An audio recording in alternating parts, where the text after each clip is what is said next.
कर्म ही धर्म है, एक साधु की प्रेरक सीख। बहुत समय पहले की बात है। एक छोटा सा गांव था जहां लोग अपनी रोजमर्रा की जिंदगी में व्यस्त रहते थे। उसी गांव के पास एक घना जंगल था जहां एक प्रसिद्ध साधु महात्मा विद्यानंद का आश्रम था। वे बहुत ज्ञानी और परोपकारी थे, इसलिए दूर दूर से लोग उनके दर्शन करने आते थे।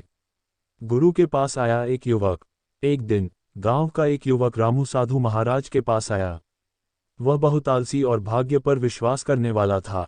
उसने साधु से पूछा, गुरुदेव, मुझे जीवन का सबसे बड़ा सत्य समझाए जिससे मेरा जीवन सफल हो सके। महात्मा विद्यानंद मुस्कुराए और बोले, बेटा, जीवन का सबसे बड़ा सत्य है, कर्म ही धर्म है। पर मैं चाहता हूं कि तुम इसे स्वयं अनुभव करो। साधु ने दिया एक काम। रामू ने उत्सुकता से पूछा, गुरुदेव, ये कैसे संभव है? साधु ने उसे एक खाली घड़ा दिया और कहा, इस घड़े को लेकर पास के तालाब में जाओ और इसे पानी से भरकर ले आओ।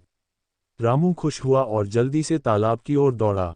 लेकिन जब उसने पानी भरने की कोशिश की तो पानी घड़े में टिक ही नहीं रहा था, क्योंकि घड़े में छोटे छोटे छेद थे।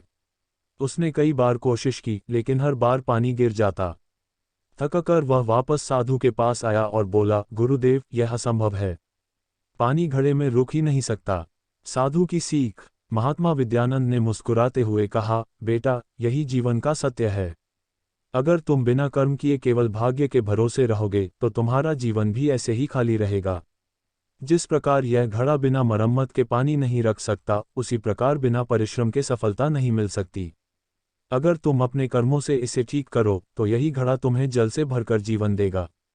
युवक का जीवन बदल गया। रामू को अपनी गलती का एहसास हुआ। उसने तय किया कि अब वह भाग्य के भरोसे नहीं बैठेगा, बल्कि मेहनत करेगा। उसने खेती करना शुरू किया, कठिन परिश्रम किया और धीरे धीरे गांव का सबसे समृद्ध किसान बन गया। कहानी की सीख। इस कहानी से हमें ये सीख मिलती है कि कर्म ही धर्म है।